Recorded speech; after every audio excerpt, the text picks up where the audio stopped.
Okay, hi science bowlers. I'm gonna cry a little bit because I just did a good half of this video when I realized that I wasn't actually recording. So I'm a little sad, I won't lie. Let's do this again.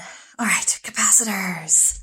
Capacitors are just two conductors separated by a non-conductive region.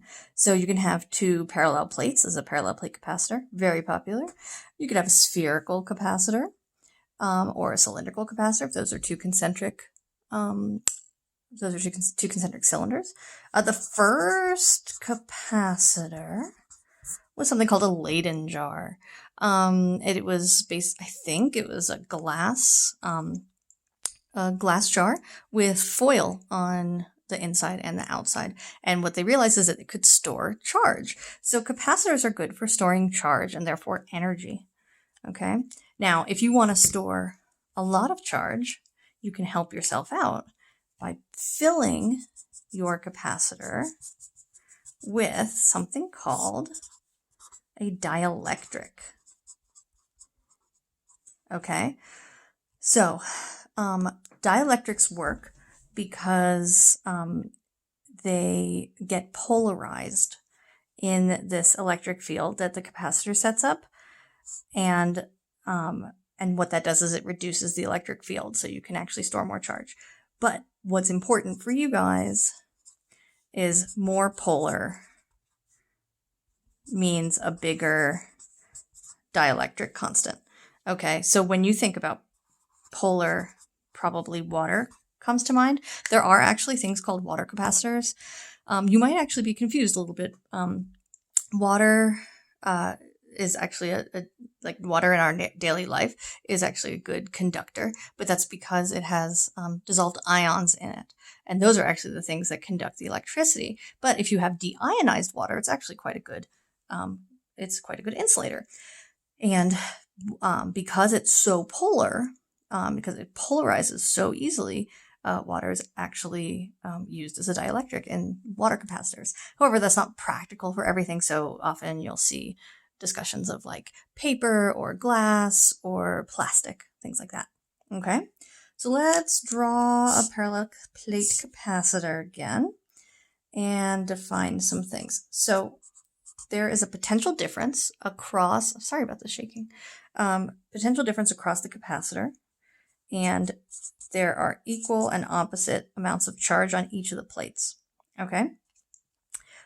What's interesting about capacitance is it is purely a geometric factor.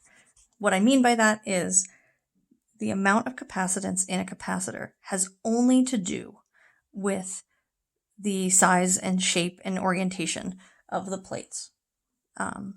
Or of the conductors, okay? However, this capacitance tells you how much charge you can hold on there for a given potential difference between the plates.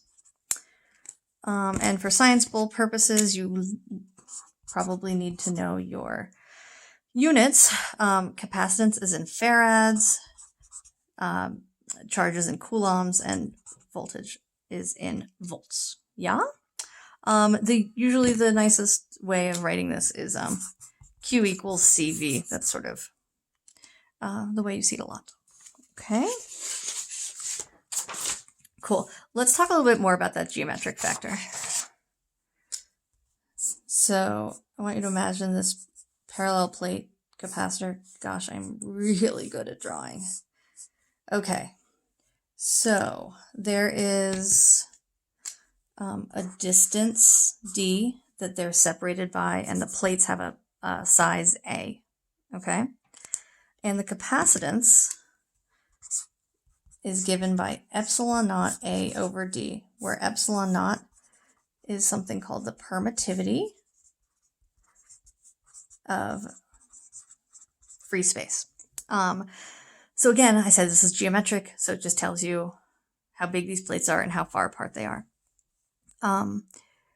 If you fill it with a dielectric, then it's multiplied by that dielectric constant kappa.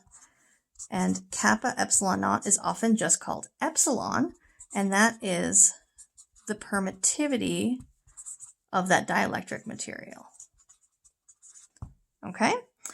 I'm not sure exactly how like physicsy to get to you, but the electric field, when you put in a dielectric, it reduces the electric field in the capacitor to make it able to store more charge. Maybe I don't want to get too physicsy on you. All right, let's keep going. Capacitors in circuits.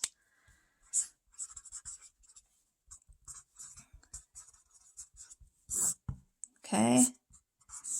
The symbol for a capacitor is very similar to a battery.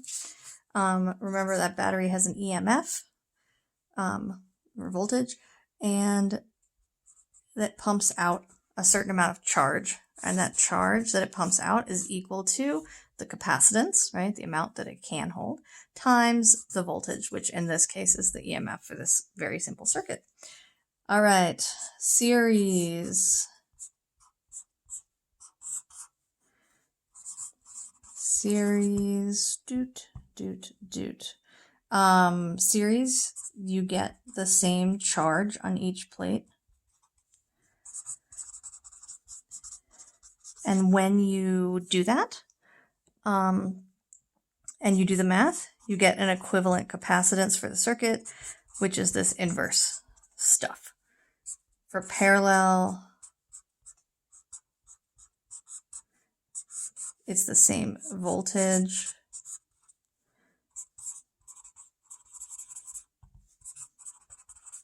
And you get your equivalent is your sum.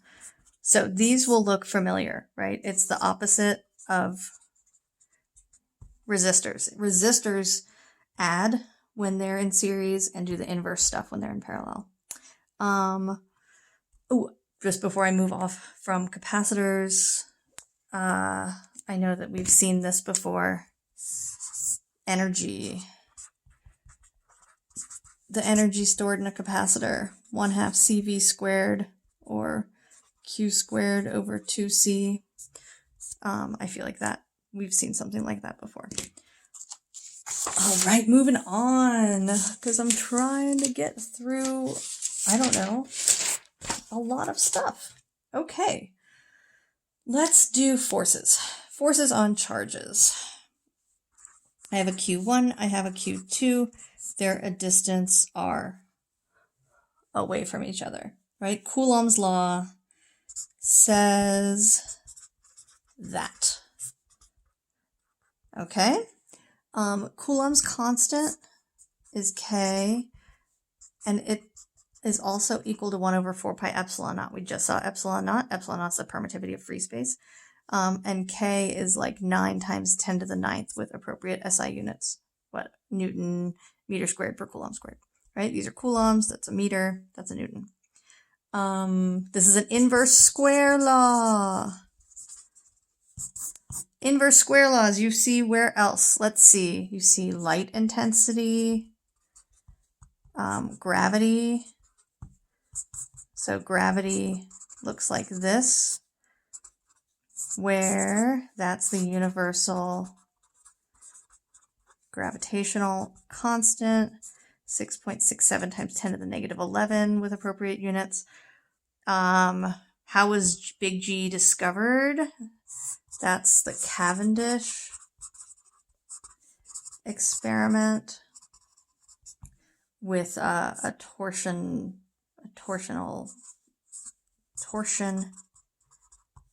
balance.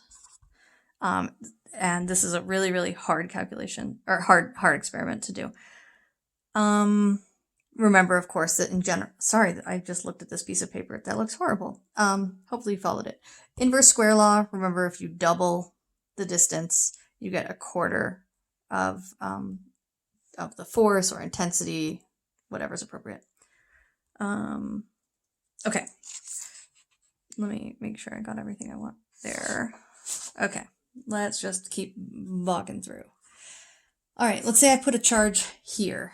It creates an electric field in all the regions around it. It's a vector field. At each point there is a magnitude and direction. Okay, so the E field created by Q looks like this. Now imagine I put a Q there. Okay, it will feel a force because of this electric field. Okay, and that force is equal to Q times the electric field. Electric field units, by the way, so this is a Newton, that's a Coulomb, and so that's a Newton per Coulomb. Newton per Coulomb is also equal to a volt per meter, by the way. Yeah, there's lots of really fun unit playing that you can do. This is a vector equation, F equals QE. So that means that a positive charge, so if my electric field is this way, a positive charge would feel a force in the same direction as the electric field. A negative charge would feel a force in the opposite direction of the electric field. This is part of something called the Lorentz force. The Lorentz force is the force on a charge, and it is QE plus, let's say, there is a magnetic field around too, and then it's plus QV cross B. This cross product we'll get to in a second. Okay, so that's useful. So I'm going to quickly tell you about a mass spectrometer, because I feel like that's something that's really, really common in a physics class, and so, you know, you just never know if they're going to ask you something like this. All right, so we have something called a velocity selector. And a velocity selector has a region of electric field, and perpendicular to that, a region, let's say this is going into the page, of magnetic field. Okay, so what happens is you send a particle in, boop, a little charge in, and it feels a force. Let's say it's a positive charge. It feels a force in the same direction as the electric field. And, ready? VB coming out of my palm. And my force is my thumb. And so, sorry, I don't know why I'm trying to change. And then my magnetic field, my magnetic force, my bad, is that way. So the idea is that if you set these equal to each other, and you're at equilibrium, this thing will scooch right on through if it has a very particular velocity, which is the electric field divided by the magnetic field. Okay, so then what happens to this lovely particle that we now know its velocity is it goes into another region where we have more B field. Okay, and this thing comes in with a velocity. It's going to feel a force. Okay, V, B. Okay. Oops, I drew my thing badly. If my V and my B, my force is up. So that means that it's going to move. It ends up moving in a circle. Okay. And the radius of that circle, so basically what happens is, and I don't want to get too physicsy on you, I want to help you with scienceball stuff, but we'll do this in a PC class if you are in my class next year. So FB is QVB, because these are all perpendicular. And what that does is it provides the centripetal force. So it's mv squared over r. So you get QB